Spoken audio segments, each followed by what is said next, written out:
Truth is your power line to success when you turn pain points in life to power points of life. You never find yourself until you face the truth, says legendary singer and actress Pearl Bailey. What is your non-negotiable truth? Your non-negotiable truth. The one thing that's not up for debate and discussion. The one thing you will not concede to. The one thing that matters the most to overcome in life. My non-negotiable truth is a relentless will to beat the odds of a life of lack and dependency like in my childhood. Picture a little girl between the ages of 8 to 11 years old, walking to school, dragging her feet close to the ground, so the other children would not see the holes in the bottom of her shoe soles.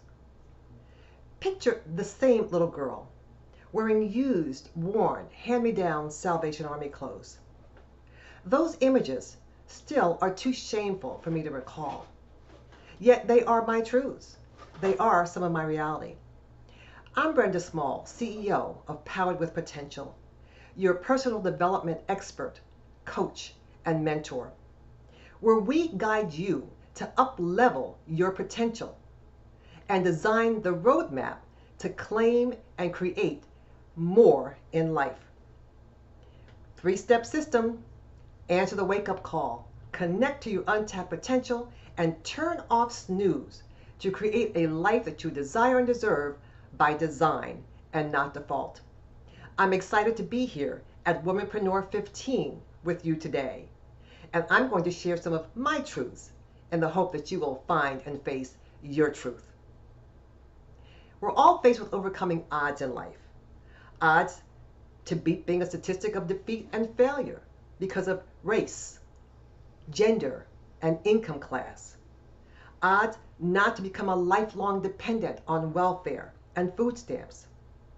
Odds to not be a high school dropout due to teen pregnancy. Odds to retreat in the face of adversity because the dean of the undergraduate school told me that I would not make it going to college full-time evenings. Odds to break glass ceilings and push past racial discrimination on the job. Odds to bounce back after divorce, not 1, but 2. Odds to find purpose in life due to the separation of an 8-year-old daughter and the loss of a dad.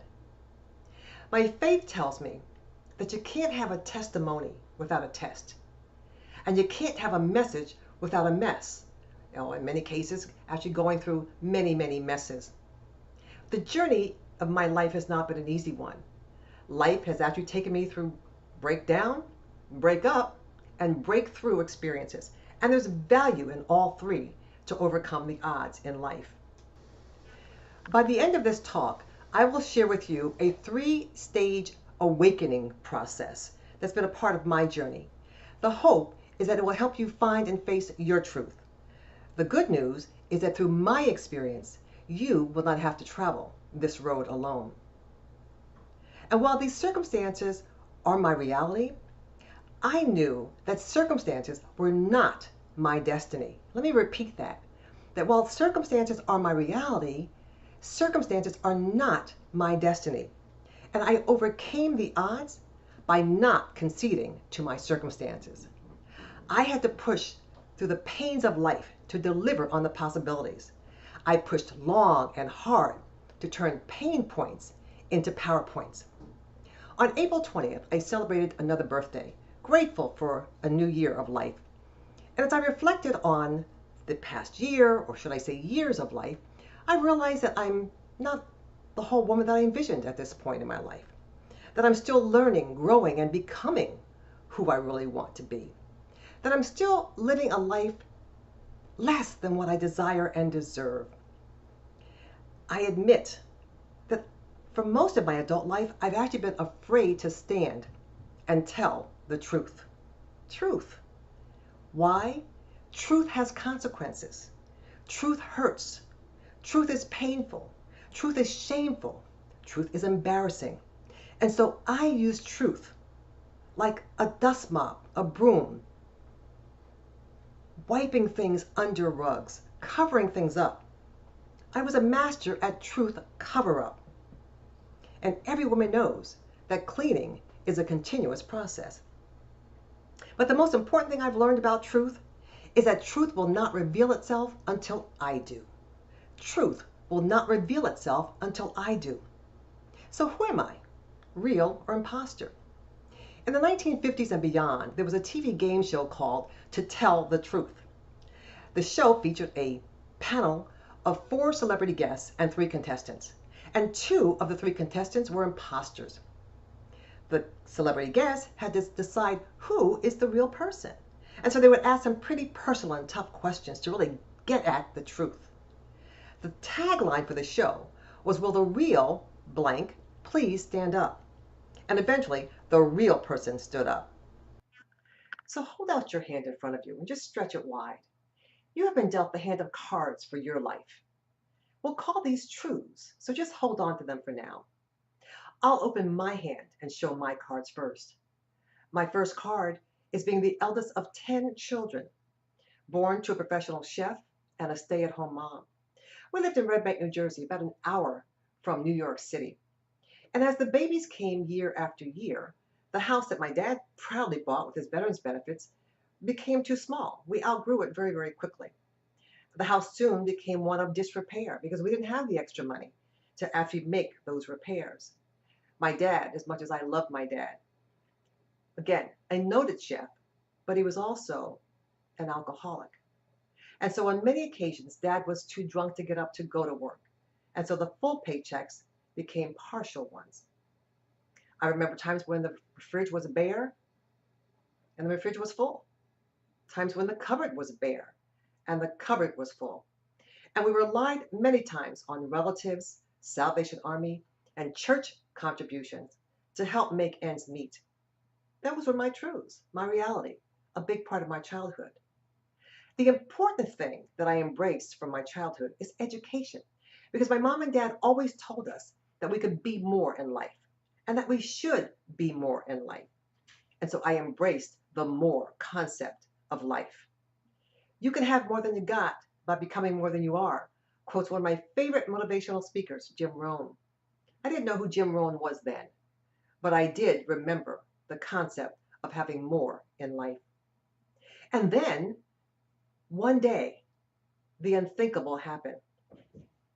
I pulled the wrong card. I pulled the pregnancy card. Yes, in my senior year of high school, I was pregnant.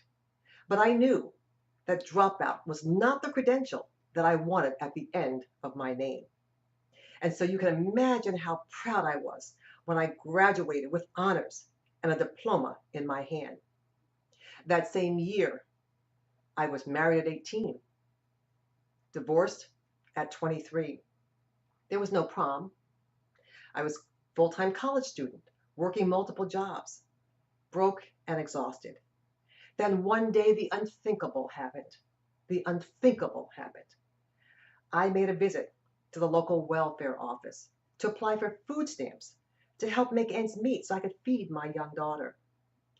The receptionist was so uncaring and so insensitive that when I left that office, I swore that day I would never apply for food stamps or any benefits, that I would work long and hard to make something of myself. And then there was a breakthrough. I graduated college with a 4-year degree, a cum laude, 3.5 grade point average, even though the dean of the undergraduate school told me that I would not make it. And then came a second breakthrough. I landed my first professional job as a personnel recruiter, a nurse recruiter at our local community hospital. You would have thought I hit gold. $24,000 a year salary, the most I had ever earned. That job jump-started my career in human resources. And then overseas I went. I married a young soldier, this time an interracial marriage. Overseas we went, living the dream of traveling Europe, enjoying cultures, impacting lives, all these great things. And then another unthinkable thing happened, a devastating blow, a separation. from my husband and my 8-year-old daughter, Tiffany. You can imagine how humiliated, how distraught I was. But I made the decision to return to the US to be with my daughter, Angela, who was going to college full time, to be there with her as a support through the emotional trauma of having lost a stepdad that she only knew as dad and her younger sister, Tiffany. You can imagine the pain in my life going 8 years without full-time visits with Tiffany. Those are my truths. Those are my realities. And so I left overseas and came back to where else? Washington, D.C., and I landed a job in human resources with promotion potential, which then took me to the Pentagon of the United States of America. The Pentagon, where the most intelligent people, civilian and military, work every day making decisions about our armed forces and security plans. I'm proud of my federal service, but I had hit a glass ceiling. And all around me, I watched other non-women of color being positioned to break through that glass ceiling, and I was not one of them. It took me 5 years stuck in fear, 5 years to get enough courage to make the move from employee to entrepreneur. And I asked myself, what's the worst thing that can happen? I knew it would not be easy. Commission income, no regular salary, but I made the move and have never looked back to this day. I'm very grateful, very thankful for the careers that I've had, for the promotions, for the awards, for the recognition. That does not make me immune from the truths that still come knocking on my door from time to time and show up as fear, doubt, resentment, inadequacy, loneliness, pain. All those things I'm also privy to. And so you say, Brenda, how did you get through? How did you get through those truths, those pains, those realities? The first phase of my journey is always what I call a breakdown experience. And on July 3rd of this year, I had a breakdown experience. I admit that. The day before the 4th of July, Independence Day, I wake up in the morning, sit on the side of my bed, and start crying. And I started crying to the point of tears just running down my eyes, where I just could not stop. I was on overload and overwhelmed that morning. I go through an initial struggle, a denying of truth, a fighting of truth, a wrestling with truth, until I get so tired that I then surrender to my truth. And in that surrendering, there is a release of things I no longer need to carry. You have to remove some of the baggage to receive the blessings that you now want to carry with you. So I go through a surrender process. And that surrender process then gives me strength. It gives me power to continue moving forward. And from that empowerment, I then gain a survival spirit, a restoration, a renewal, where I keep it moving. It then reminds me of my next phase, and that's usually the breakup experience. We've all had breakup experiences. So my breakup experience is letting go of the past, acknowledging that I'm still a work in progress, that I still have more room to go and more room to grow. That's what the breakup is all about. It means removing some people from your life that are no longer of benefit to you, that are trying to hold you back, that are not of like mind. It means releasing the negatives, the conversations that you have that hold you down and hold you back. Letting go of some things is important in the journey. I then have a relentless will to succeed. a relentless will to succeed. That's what keeps me fueled for my journey. And honestly, there's a restlessness in me that just won't quit. And while on many occasions I've wanted to just throw my hands up and say, I'm done, that's it, no more, I can't take it anymore, I refuse, which is my fourth R, I refuse to give up and to give in. That's my breakup experience. That's how I get through the pain points in life. And then there's the breakthrough in life. How do I do that? My biggest is that I live with expectation. I live with expectation. Every day I wake up expecting my best self to show up. I expect to evolve for the woman that I'm becoming, not the woman that I've been, and not the woman that I am. I'm still growing, learning, evolving, and being. I'm still learning, growing, evolving, and being my real self. I have a mind that's open to everything, but holding on to nothing. Quotes Dr. Wayne Dyer. And then I expect to have more, the more that Jim Rohn talked about. I know that I have to do more for myself than anyone else will do for me. I have to expect more from myself and demand more from myself than anyone else will expect or demand from me. I have to want to succeed more than anyone wants me to succeed. I want more in my life. Every day, people settle for less than they deserve. They're only partially living, or at best living a partial life. Quotes 43-year-old success guru and businessman Bo Bennett. I don't want to settle anymore.